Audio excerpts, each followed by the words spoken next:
আজকের এই রেসিপিটা গরমে খাওয়ার লেগে একদম পারফেক্ট একটা রেসিপি। ওয়েলকাম বন্ধুরা, আমারই আজকের ভিডিওতে আমি শিপ্রা। আজকে রান্না করতেছি আলু টমেটো দিয়ে মাছের ঝোল। সবাই খাইয়া থাকেন গরমের মধ্যে, একদম ভালো একটা রেসিপি। একটা টমেটোর আমি 4 টুকরা হইয়া নিছি, আলু একটু বড় বড় পিস করছি।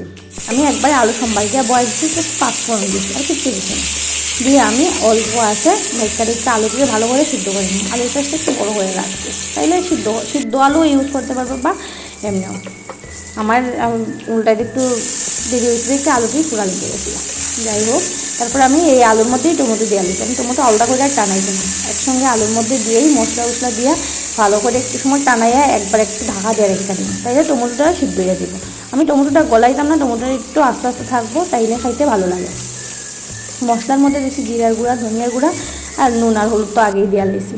দিয়ে ভালো করে একটু কষাই নিব, নিয়ে আমি ঝোল দিয়ে নিব। ঝোলটা বেশি দিতাম না, ঝোলটা অল্প হয়ে দিব, কারণ আমি আলুটা আগে ভালো করে সিদ্ধ করে নিয়েছি। এটার লেগে ঝোল দিয়ে আবার একটু সময় 5 মিনিটের মতো ঢাকা দিয়ে রেখে দেবো। আমার তরকারি হয়ে যাবে, আর কিচ্ছু দিতে লাগতো না, গরম মশলা টসলা কিচ্ছু দিতে লাগতো না। এই তখন হয়ে গেছে, তরকারিটা কীরকম হয়েছে কমেন্ট করে জানাইবা। যদি ভালো লাগে লাইক শেয়ার সাবস্ক্রাইব করবা। ধন্যবাদ দেখার লেগে।